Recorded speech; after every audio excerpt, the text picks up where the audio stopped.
되었습니다. 자, 지난주에 보았죠? 영웅의 시대가 마무리되었습니다. 한 영웅의 시대가 끝나고 새로운 영웅인 다윗의 시대가 열리게 되는 그 과정 속에서 주식을 투자를 한다든지 부동산을 투자할 때 제일 중요한 게 뭐냐면요. 시드머니라고 있어요. 종잣돈. 종잣돈이 있어야 돼요. 그걸 이제 잘 불려서 주식을 투자를 하고 부동산을 투자하는데 다윗의 왕국이 하나님의 왕국, 하나님의 나라, 하나의 한 나라를 다스릴 수 있는 왕국이 되기 위해서 시드머니가 필요한데 오늘 말씀해 보면 그 다윗에게 종잣돈이 될 수 있는 그 시드머니와도 같은 것이 오늘 하나님께서 다윗에게 월급으로 주시는 것을 보게 됩니다. 자, 지난주에 계속 본 거예요. 사무엘이 죽고 다윗이 광야로 들어가게 되고 광야에 머물렀던 다윗은 백성의 보호자로서의 역할을 감당하게 되는데 이러한 다윗을 무시하였고 어떻게 보면 다음 주에 다루긴 하겠지만 줄서기를 잘못하였던 나발은 다윗을 무시하다가 결국은 죽게 되고 다윗은 하나님의 은혜 가운데에 그의 공동체를 견고하게 세울 수 있는 하나님의 그 은혜를 얻게 되는 것을 보게 됩니다. 총 5부분으로 나눌 수가 있는데요. 사무엘의 죽음과 그리고 다윗과 나발의 그 관계에 대해서 그리고 다윗을 만나게 되는 그 아비가일의 지혜 그리고 어리석었던 이 나발의 죽음 마지막으로 아비가일과 다윗의 아내들에 대해서 성경이 이렇게 기록하고 있습니다. 자, 잠깐 퀴즈를 보시면요. 오늘 말씀에 아비가일이 다윗을 위해서 예물, 음식을 준비하게 됩니다. 자, 아비가일이 다윗과 그의 함께했던 소년들을 위해서 준비했던 음식이 무엇일까요? 몇 개가 있는지 궁금하죠? 10개 중에 몇 개냐면 지금 5개가 있습니다. 10개 중에 5개. 총 6개인데 한 가지 빼고 5개가 있는데 자, 뭘까요? 1번 햄버거, 2번 피자. 자, 정답. 해보세요. 양고기, 소갈비, 포도주. 소갈비. 자, 하준이. 포도주. 4개인데 지금. 정답. 정답 맞았어요. 자, 아까비. 소갈비가 먹고 싶었나 봐. 지난주에 삼겹살 먹었는데. 자, 18절에 보면요. 아비가일이 급히 음식을 준비하게 된 떡 200덩이. 이제 여기는 떡이 되어 있지만 원래 이제 빵이죠. 그리고 포도주 2가죽 부대. 잡아서 요리한 양 5마리. 볶은 곡식. 이제 땅콩이라고 볼 수 있겠죠. 그런 콩이나 곡식을 볶은 거니까 땅콩 같은 볶은 곡식. 그리고 건포도 100송이. 그리고 무화과 뭉치 200개를 준비했다라고 되어 있습니다. 오늘 잠시 이제 아비가일이 준비했던 이 음식들이 어떤 건지 한번 살펴볼 텐데요. 일단 먼저 뭘 준비했습니까? 떡, 빵이죠. 빵 200개. 히브리어로 빵을 레헴이라고 합니다. 레헴. 베들레헴. 이 무슨 말이죠? 베들레헴이? 베드가 이제 히브리어로 베이트. 베이트가 집이란 뜻이거든요. 베이트 플러스 레헴. 그러니까 빵집이에요. 베들레헴이라는 뜻이. 그러니까 베들레헴이 아마 그 지역에 그 예루살렘의 인근에서 우리로 치면은 어떤 역할을 했다고 볼까요? 뭐 빵 공장처럼 아마 여기에 빵을 잘 만들었나 봐. 이쪽의 사람들이 빵을 만들어서 좀 공급하는 그런 말이었던 것 같아요. 그래서 베들레헴이 베이트 레헴인데 재밌는 것은 아랍어로도 이게 베들레헴이 이제 성경이 다 이제 그 아랍 코란에도 기록이 되어 있기 때문에 성경의 내용들이 아랍 사람들이 지금 살고 있는 그 지역의 베들레헴을 아랍 사람들 뭐라고 부르냐면 베이트라흐마라고 부르는데 베이트는 똑같아요. 집이란 뜻이야. 근데 라흐마라는 게 뭐냐면은 고기란 뜻이에요. 그래서 아랍어로는 똑같은 베들레헴인데 유대인들은 빵의 집이라 부르고 유대인들은 고기의 집이라고 불러요. 왜 이러냐면 아랍어와 히브리어는 똑같은 세모에서 나왔어요. 똑같은 세모로 나와가지고 우리나라 사람들이 일본어를 쉽게 배우듯이 아랍어랑 히브리어는 비슷비슷해요. 그런데 이 단어를 보니까 자음은 똑같아. 자음은 똑같은데 몸이 조금 달라요. 몸이 다르다 보니까 이 베들레헴이 베이트 라흐마라고 이제 유럽인 그 사람들이 말하게 되는데 자, 아무튼 히브리어로 레헴은 빵이에요. 빵인데 빵도 무슨 빵이 있습니까? 우리가 보면 이제 빵도 식빵이 있고, 베이글이 있고, 케이크가 있고, 매일같이 먹는 빵. 프랑스 사람들은 바게트를 매일처럼 먹잖아요. 주식으로. 주식으로 평소에 먹는 빵을 레헴이라고 해요. 매일매일. 아침, 저녁으로 항상 먹는 빵을 레헴이라고 합니다. 보통 이제 어떻게 생겼냐? 정확한 모습은 모르겠지만 지금 이제 이스라엘 사람들이 주식으로 먹는 빵이죠. 피타빵. 그렇죠? 코스트코에 가면 9,900원에 6개 팔고 있습니다. 피타빵. 이게 주식. 그래서 여러분, 이스라엘이나 성지순례 가게 되면 항상 뷔페 식당이나 어디 가면 항상 이 빵이 나와요. 이스라엘도 베이글 많이 먹지 않을까요? 베이글보다 이걸 더 많이 먹습니다. 이게 거의 주식으로 먹기 때문에 어떻게 먹을까요? 중간에 딱 가르면 뭐가 있죠? 이렇게 공간이 있으니까 여기에다가 고기나 이런 거 쫙 넣어가지고 뭐 야채 넣어서 먹는다든지 고기 넣어서 먹는다든지 샌드위치 먹기도 하고 그냥 그대로 먹기도 하고 맛있어요. 먹으면 이렇게 맛있죠. 그렇죠? 성찬치 가져도 먹긴 하지만 자, 레헴은 바로 이런 빵이에요. 주식으로 먹는 빵.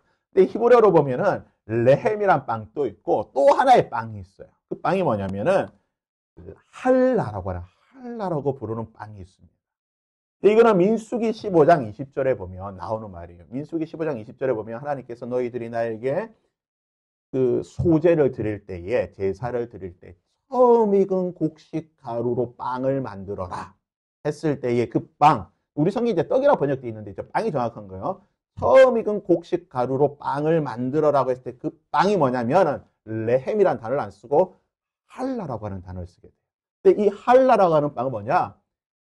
대의적, 그러니까 제사를 드릴 때라든지 나오지만 유월절을 제외하고 무교절, 유월절을 제외하고 모든 절기와 그리고 안식일에 먹는 빵이에요. 그러니까 유대인들은 평일에 먹는 빵과 안식일에 먹는 빵을 나누어요. 그러니까 평일에는 레헴을 먹고 안식일에는 할라 그리고 절기, 각종 절기에는 할라를 먹고 유월절과 무교절은 뭘 먹죠? 맛조르라고 하는 무교병을 먹게 됩니다. 그러니까 총 세 가지의 빵을 이렇게 유대인들 먹게 되는데 재밌는 사실은 사무엘하 뒤에 찾아보겠지만 우리가 보겠지만 6장 19절에 보면 다윗이 언약궤를 자신의 다윗성에 가져오고 난 뒤에 백성들에게 큰 축제를 베풀어요. 하나님 언약궤가 왔기 너무 큰 기쁜 날이라서 백성들에게 모든 그 예배에 참석했던 모든 사람들에게 떡 한 덩이와 무화과 그 포도 하나를 이렇게 다 나눠줍니다. 먹을 음식을 주는데 그때 나눠준 빵이 뭐냐면은 레헴이 아니라 할라빵을 줘요. 안식일에 먹는 빵을 준다는 거예요. 이게 뭐냐? 이 할라빵은 하나님께 제사 드리는 제의적 빵이기 때문에 축제라든지 이런 기쁜 날에 이스라엘 백성들이 먹는 빵이에요. 그리고 레위기 24장 5절에 보면은 진설병이 있죠. 하나님의 성전 앞에 빵을 항상 진설하는 12개의 빵을 진설하게 되는데 이 진설병을 히브리어로 나오는 빵이 뭐냐면 할라빵이에요. 그러니까 우리가 일반적으로 진설병은 레헴 같은 거, 피타빵 같은 그런 빵으로 생각하게 되는데 히브리어 원어로 하나님께서 기록하실 때는 할라를 진설해라.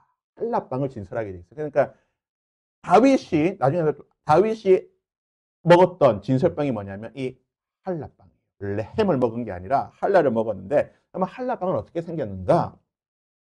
이스라엘 사람들은요, 모든 것에 약간 그 좀 의미를 두고 만드는데 이렇게 생겼어요. 이제 할라빵을 일반적으로 먹을 때는 보여줄게. 보시고. 일반적으로 유대인들이 먹을 때는 이 성전에서 평소 안식일의 할라빵은 이런 모양이에요. 조금 길쭉해서 이런 빵으로 생겼고, 자 이거는 이제 명절에 먹는 특별히 로시 하쉬나 나팔절에 먹는 빵이에요. 왕관처럼 생겼잖아요. 왕관처럼 생겨가지고 왕이신 하나님께서 오시는 나팔절을 기념할 때는 이런 모양으로 만드는데 보시면 어떤 특징이 있습니까? 꼭 머리를 딴 것 같죠. 이 할라빵을 만들 때는 어떻게 만드냐? 빵을 만드는 법칙이 있어요. 이게 빵을 보시면 6개의 긴 반죽을 꼬아요. 그 머리 이렇게 꼬우듯이 꼬아서 쭉쭉 만들면은 옆에 보시는 것처럼 할라빵을 만듭니다. 왜 6개에서 12개의 가닥으로 만드느냐? 12개의 매듭을 만들어야 돼요. 그래야지만 이 안식일에 먹는 할라빵이 되는 게 나와 있지만 12지파를 상징하는 거예요. 왜냐하면 이것은 진설병으로 하나님 앞에 진설하는 거기 때문에 하나님께서 이스라엘 12지파를 상징할 수 있도록 12가닥으로 만들어야 돼요. 마치 저기 기도쇼에 나오는 그 솔처럼 찌찌트처럼 매듭을 지어서 그걸 하나님의 말씀 613가지의 하나님의 말씀을 상징하듯이 12매듭으로 만들어서 빵을 만들게 되어 있습니다. 그래서 이 12빵을 만든 이 한라빵은 안식일에는요. 그러니까 안식일에 먹을 때 가정마다 이 한라빵을 몇 개씩 만드느냐? 많이 만들면 안 돼요. 2개를 만들어야 돼요. 왜 2개를 만드느냐? 2가지 뜻이 있습니다. 첫 번째는 모세의 10계명이 기록된 돌판이 2개이기 때문에 하나님의 말씀을 상징하기 위해서 2개라는 설이 있고, 이제 보다 많은 유대 랍비들이 좀 지지하는 학설은 뭐냐면은 성경에 보면 하나님께서 만나를 평일에 주시고 난 뒤에 안식일 전에는 하나님께서 만나를 2배를 줍니다.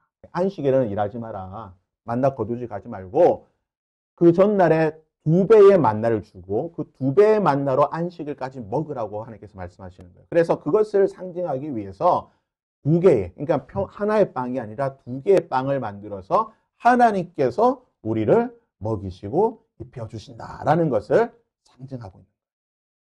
그래서 이 한라빵인데, 한라빵을 어떻게 하느냐?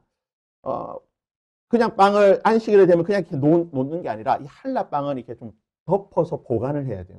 금요일 날 한라빵을 딱 준비해서 딱 덮어 놓거든요. 그걸 하면 이런 덮개가 있어요. 마치 저런 기도쇼 같은 저런 걸로 한라빵을 딱 덮어 놓습니다.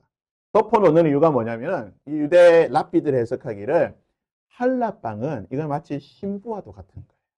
신부고 안식일에 먹는 거잖아. 안식일은 신랑이에요. 그러니까 신랑의 신부를 만날 때는 뭐요? 우리가 결혼한 면사포를 쓰듯이 가려놓는 거예요. 그래서 안식일, 신랑 되는 안식일까지 면사포를 싹 가려놨다가 안식일에 먹는다.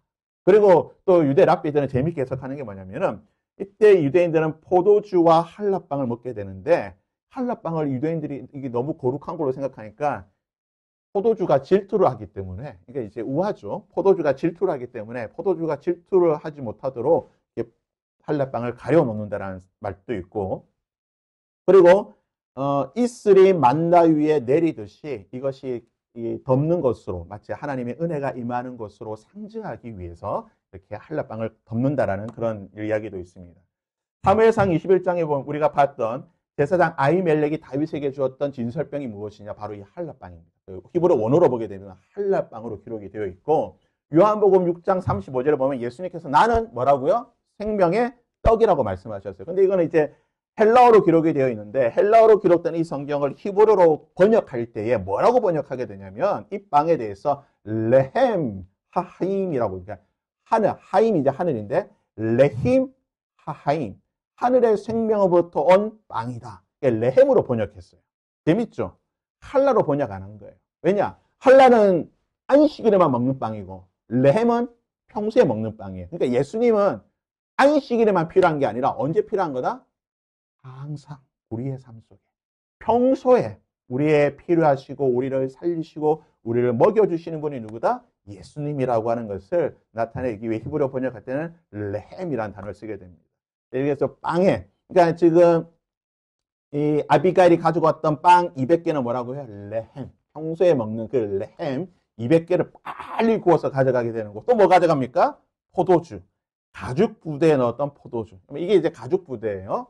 주로 이제 염소나 양의 가죽에다가 넣어서 보관을 합니다. 그래서 염소나 양의 가죽을 넣게 되는데 낡은 가죽 부대에 세포주를 넣으면 어떻게 될까요? 성경에 예수님께서 말씀하셨죠? 터져버려요.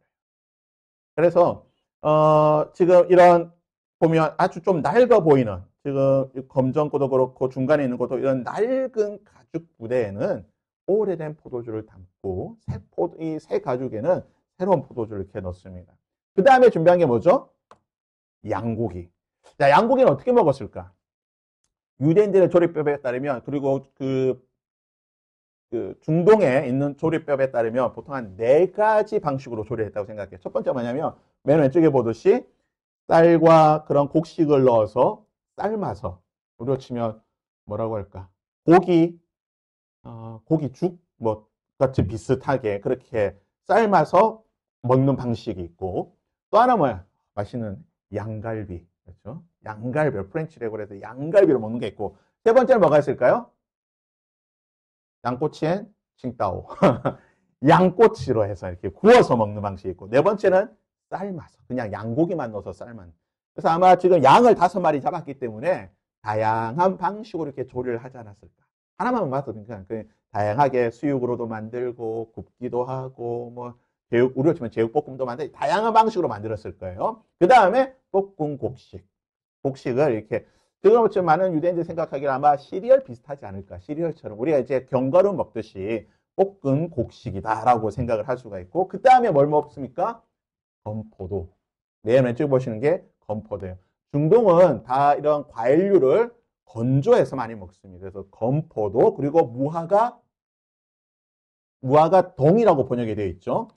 중동에 가시면 이스라엘뿐만 아니라 여러 중동이나 또 중앙아시아에 가면 건포도 굉장히 달아요. 엄청 달아요. 저도 그 키르기스탄 가서 먹어봤는데 너무 달. 살고 말린 게 무슨 뭐 설탕에 그냥 절인 건지 너무 달아요. 굉장히 달기 때문에 이거는 어떻게 먹을까요? 그런 거는 아까 봤던 레햄과 함께 먹는 거예요. 레햄에 넣어서 같이 먹는. 자, 무화과 뭉치가 나왔죠. 무화과 뭉치. 자, 무화과 뭉치가 뭘까? 히브리 원어로 보면 느벨라라고 해요. 무화과 뭉치, 느벨라라고 하는데 이게 히브리 원어로 그대로 번역하면 뭐냐면 무화과 케이크 같은 무화과 빵, 무화과 케이크예요. 그러니까 이게 무화과를 여러 개를 한 10개나 20개를 이렇게 모아서 쫙 짜가지고 덩어리로 만들어서 한 덩어리로 말린 거예요. 그러면 어떻게 생기느냐? 이렇게 생겼어요. 요게 무화과 뭉치예요. 실제로 이스라엘은 무화과 뭉치. 네, 여기에서 이제 하나씩 떼 먹는 거예요. 빵 먹을 때, 한 10개, 20개씩 뭉쳐 있으니까 요거 하나씩 떼서 먹으면은 되는 거예요. 빵 먹을 때. 맛없어 보이지만 엄청 달답니다. 무화과이기 때문에 엄청 달아요. 자, 왜 이걸 보여주냐? 우리가 구약 성경을 보게 되면 음식이 많이 나와요. 지금 아비가일이 이렇게 음식을 준비하고 또 다윗이 나중에 보면 계속해서 음식을 먹고 이렇게 많이 계속 나오는데 유대인들은 음식을 먹거나 또는 만들 때 조리할 때 마음대로 하잖아요. 하나님의 말씀에 따라서 음식의 재료와 조리법을 정하게 되어 있습니다. 그걸 뭐라고 하냐면 코셔라고 해요. 코셔법. 코셔라는 게 히브리어로 적당하다, 합당하다. 그러니까 이거 통과. 요거는 하나님의 음식으로 통과. 요거는 하나님 음식 안 돼. 못 먹어. 이걸 이제 코셔라고 하는데 이것은 모세오경에 근거해서 모세오경에 기록이 되어 있어요. 이런 음식은 먹을 수 있고 이런 음식은 못 먹고 또 이걸 만들 때 어떻게 만들고 조리법이 딱 정해져 있기 때문에 그것에 따라서 만드는 걸 코셔라고 해요. 그래서 세계에서 가장 오래된 음식 인증법이에요. 코셔법이. 유대인들은 이 코셔법에 근거해서 코셔 인증을 받은 음식들을 먹게 되어 있어요. 이걸 그냥 날라리들은 상관없는데 그래도 신실하게 내가 유대인이다. 아브라함의 후손이라고 생각하는 사람들은 이 코셔 인증된 제품, 코셔 인증받은 식당에서 먹습니다. 그래서 실제로 대표적인 게 이제 이런 거예요. 유대인들은 뭘 안 먹습니까? 돼지고기 안 먹습니다. 돼지고기 부정해서. 그래서 여러분, 유대인들은 삼겹살 못 먹어요. 그 맛있는 삼겹살을, 그 항정살 돼지갈비를 안 먹습니다. 못 먹어요. 그리고 음식은 어떻게 먹죠? 핏째 먹으면 안 돼요. 고기에는. 그래서 유대인들은 순대 못 먹습니다. 손죽국 못 먹어요. 핏째 먹을 수 없기 때문에. 맛있는 거 다 못 먹어. 무슨 얘기를 하냐면. 또 한 가지 아주 재밌는 게 뭐냐면은 성경에 나와 있기를 그 유제품, 그러니까 염소젖과 염소 어미를 함께 삶아서 먹지 마라. 그러니까 유제품과 고기를 함께 먹으면 안 돼요. 그래서 이스라엘 가게 되면요. 이스라엘 맥도날드가 있는데, 맥도날드 보면 뭐 버거킹이 있는데, 이스라엘 프랜차이즈에 가면 뭐가 없을까요? 치즈버거가 없어요. 왜 치즈버거가 없을까? 치즈라는 유제품과 패티, 고기를 함께 먹으면 안 돼요. 유대인들은 치즈와 고기를 함께 안 먹습니다. 그래서 그 맥도날드 가면 치즈버거가 없어요. 또 한 가지 뭐가 있냐면, 이스라엘에는 피자집이 있는데, 도미노 같은 피자집이 있겠죠? 거기에 무슨 메뉴가 없냐면 페퍼로니 피자를 비롯해서 우리로 치면 슈퍼 슈프림 고기가 올라간 피자가 없어요. 이스라엘의 코셔 인증받는 피자집에는 야채 피자밖에 없습니다. 케첩 피자. 왜 그러냐? 페퍼로니라는 고기와 도우, 그 빵을 만들 때에 버터가 들어가기 때문에 버터가 유제품이잖아요. 버터가 들어간 빵과 고기를 같이 먹으면 안 돼요. 그래서 이스라엘의 그 코셔 인증받은 피자집에는 이런 고기 피자가 없고 맥도날드에 가면 치즈버거가 없어요. 그래서 다른 나라 가서 먹고 이렇게 오든지 해야 되는데 자, 코셔 인증 마크가 이런 거예요.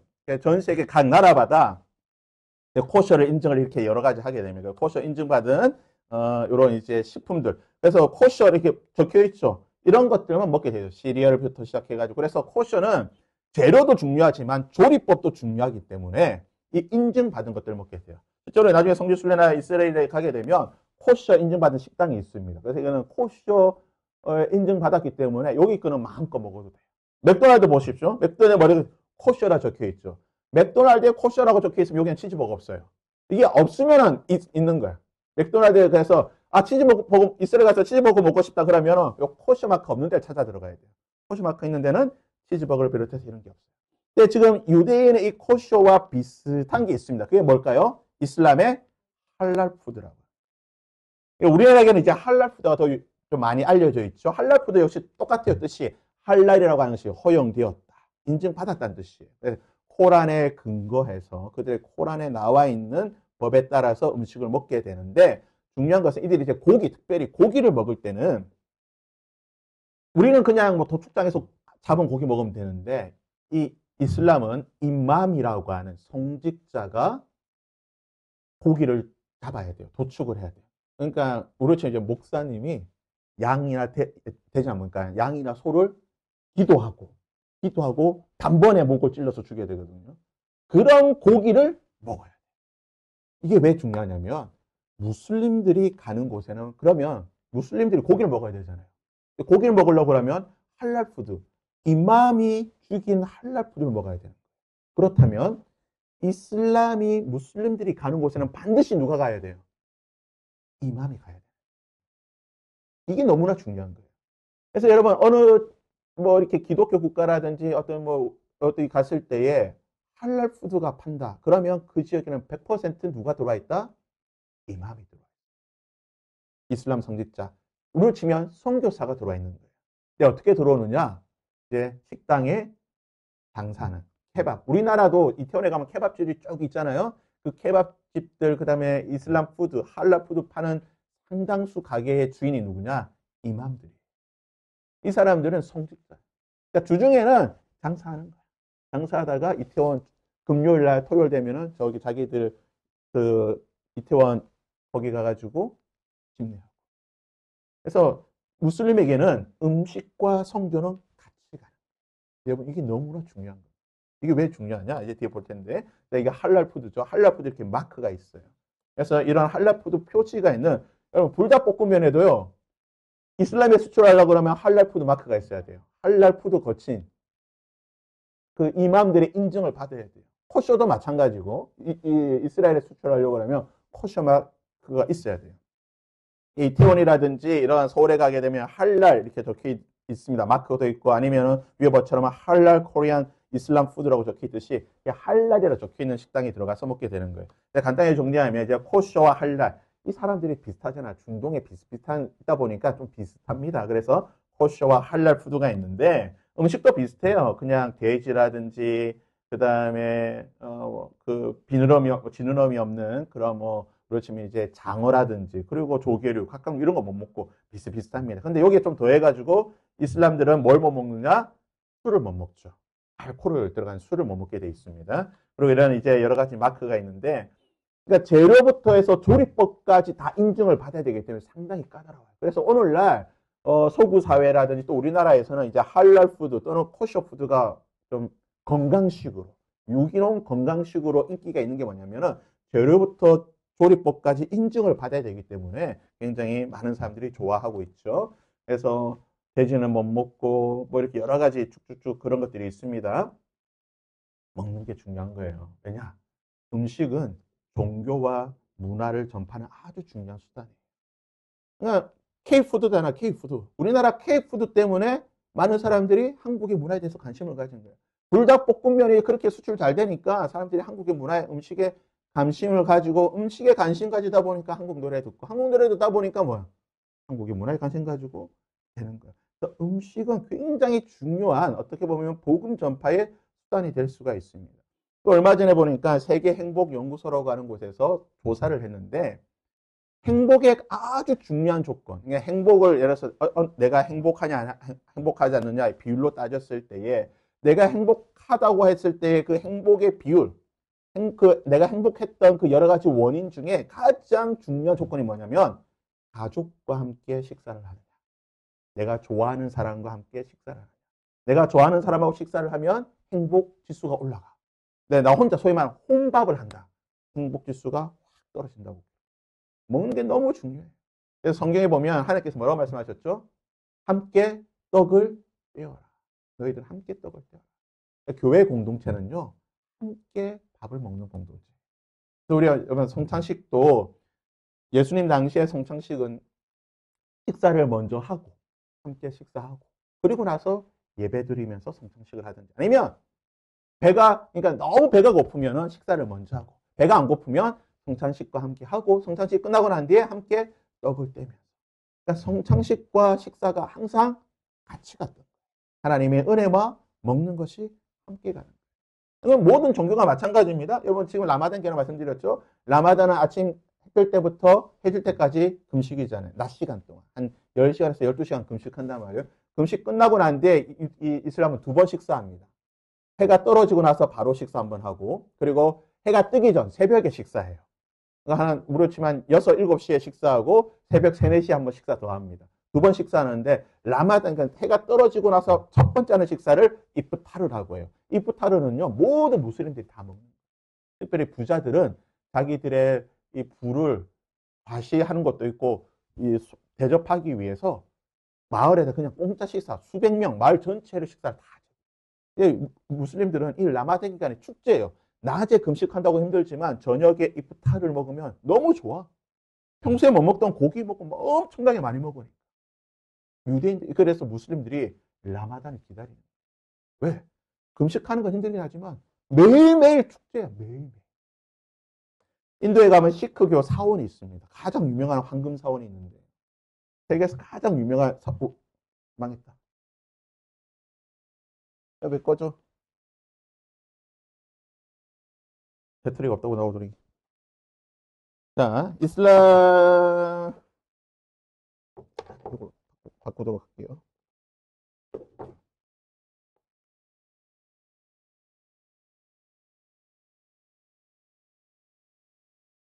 너무 안 되는데?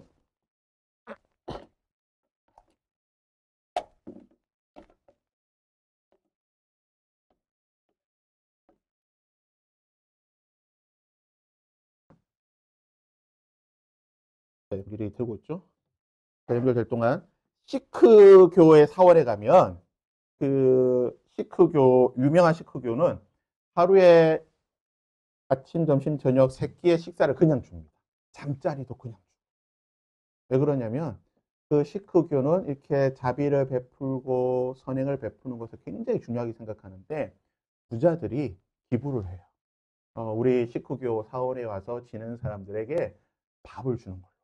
그래서 시크교에 가면요 하루 세끼 잠자리 무료로 하루에 수천 명 심지어는 하루에 주말 같은 경우는 몇만 명씩 식사를 해요. 너무나 중요해요. 왜? 종교라고 하는 것은 항상 뭐와 같이 간다? 먹는 것이 함께 가는 거예요. 그래서 예수님도 보면 항상 예수님과 함께하는 사람들을 어떻게 했죠? 일단은 먹여요. 굶어 있는 사람들 보고 예수님께 뭐라고 생각해요?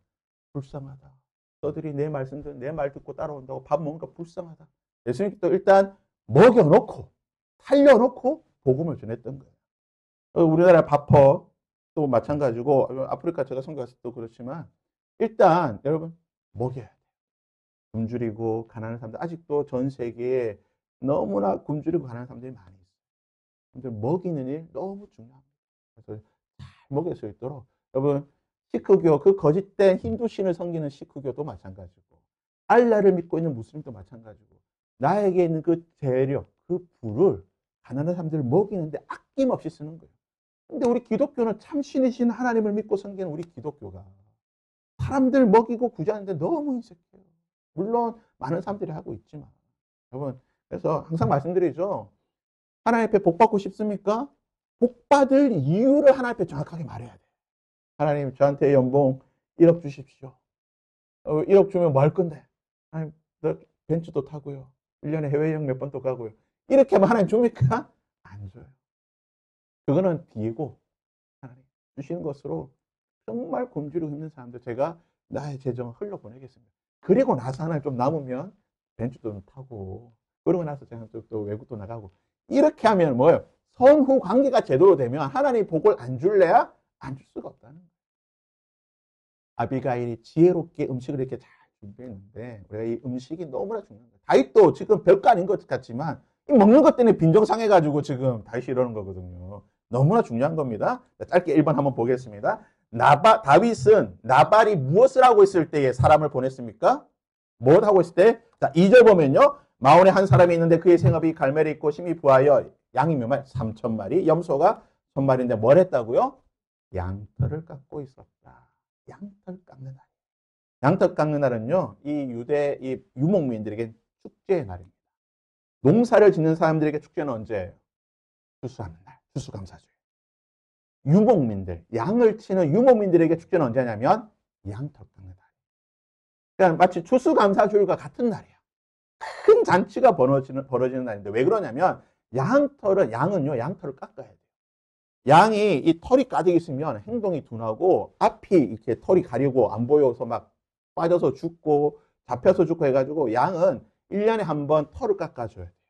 양이 살기 위해서 깎아주는 거예요. 아니면 양이 죽기 때문에 양의 생명을 위해서 깎아주는데 그러면 이 양털을 언제 깎느냐? 봄철에 깎습니다. 봄철 지금 이 양력으로 치면은 5월 하순에서 6월 그러니까 다음 달 정도. 다다음 달 5월 하순에서 우리로 치면 이제 막 여름이 시작될 즈음 늦은 봄, 초여름에 양털을 깎아. 왜 그러냐면 겨우 내 양의 털이 길렀다가 이제 여름 너무 덥잖아. 그래서 양털을 깎아주면서 양이 시원하게 그리고 행동이 자유롭게 할 수 있도록 깎아주게 되는데 근데 양털은요 아무나 못 깎아요. 양털을 깎는 사람이 있습니다. 성경에 보면 양털 깎는 사람이 있다고 나와요. 양털만 전문적으로 깎는 사람이 있습니다. 그리고 아무 데서나 못 깎아요. 어디서 깎느냐? 양털 깎는 장소가 있어요. 그래서 그곳으로 양을 데리고 가면 양털 깎는 사람이 그것을 깎아주는 거예요. 그리고 이제 처음 깎은 그 양의 털은 하나님께 감사의 제물로 드리고 나머지로는 이제 뭘 하게 되느냐? 옷을 만들게 되죠. 재밌는 사실은 뭐냐면 지금 다윗이 왜 하필이면 양털 깎는 날에 나발에게 가서 야, 좀 밥 좀 내놔 했을까? 왜 그랬냐면 양털 깎는 날은 무슨 날이냐면 월급날. 겨우내 목자들이 양을 치고 그리고 그 대가, 그 월급을 언제 받느냐? 양털 깎는 날에 가서 그 주인에게 받는 거예요. 보통 목자들은 자신의 양이 아니거든요. 사꾼이에요. 사꾼이니까 자신의 양이 아니기 때문에 겨우내 양을 잘 치고 보존했다가 그 양을 주인에게 데려다 주고 양털 깎는 날에 주인이 양의 개수를 살려보고 그에 대한 합당한 대가를 지불하는 날. 그래서 다윗이 이날 갖는 날은 뭐냐면 양털 깎는 날 다윗에게 월급이다. 지금 다윗이 나오죠. 내가 너희들 양 잘 지켜줬잖아. 내가 그 다른 사람들 못 훔쳐가도록 3,000마리 되는 양 내가 지켜줬잖아. 내가 시켰으니까 지금 나에게 내 사람들 보낼 테니까 좀 먹을 것 좀 줘. 이 좋은 날이잖아. 너 지금 추수감사주일인데 나에게 먹을 것을 좀 달라라고 다윗이 이야기한 거예요. 이 날은 무슨 날이다? 다윗에게는 월급날이야. 여러분이 알바를 열심히 했어요. 한 달, 2달 알바, 나중에 대학교 가가지고 알바를 열심히 했어. 한 달 알바 정말 밤에 그냥 정말 놀면서 열심히 알바했는데 알바 날에 알바 편의점 사장님이 야, 월급 네가 뭐 했어? 야, 네가 한 거 별로 없고 다 그냥 다른 사람들이 다 하고 했는데 그냥 대충 그냥 가. 너 그리고 알바하면서 계속 뭐 먹두고만 회기 전 먹고 하던데 그냥 그걸 그냥 퉁치고 가. 하면 어떻게 될까? 어우, 그 노동부에 신고해야죠. 그렇죠? 고용노동부에. 다윗이 그런 거야. 월급 달라고 했는데 나발이 야, 니 뭐 한 거 있다고. 못 줘. 하니까 다윗이 어떻게 됐죠? 화가 난 거야. 정당한 자신의 대가에 대한 공의가 실행이 되지 않으니까. 그럼 공의는 뭐예요? 당연히 행해야 될 것을 행하는 게 공의예요. 주인으로서 그 일을 한 하인에게 정당한 대가를 지불하는 게 공의인데 이 공의가 일어나지 않으니까 다윗이 어떻게 돼요? 화가 나. 그래서 어떻게 해요? 내가 저 죽여버리겠다. 나의 모든 군사를 끌고 가는 거예요. 양털 깎는 거는 연례 행사 이렇게 양털 깎는 거예요. 이렇게. 지금 베두인족이 이렇게 양털 깎는 건데 보니까 이 영국에 있던 유명한 양입니다. 이 양이 지금 양털 깎기 전과 후에요. 비포 앤 애프터예요. 이 양이 한 몇 년 동안 양털을 못 깎았대요. 이게 있다가 이렇게 어디 잃어버려가지고 양털을 깎을 때마다 도망가고 못 깎았는데 양털을 깎으니까 무려 35kg가 나왔대요. 엄청나죠. 이렇게 날씬한 양이야. 근데 이래 두꺼우니까 35kg니까 그러니까 양털을 깎아주는 게 양에게는 뭐예요? 생명을 구원하는 일. 실제로 양털 깎는 모습 한번 보세요.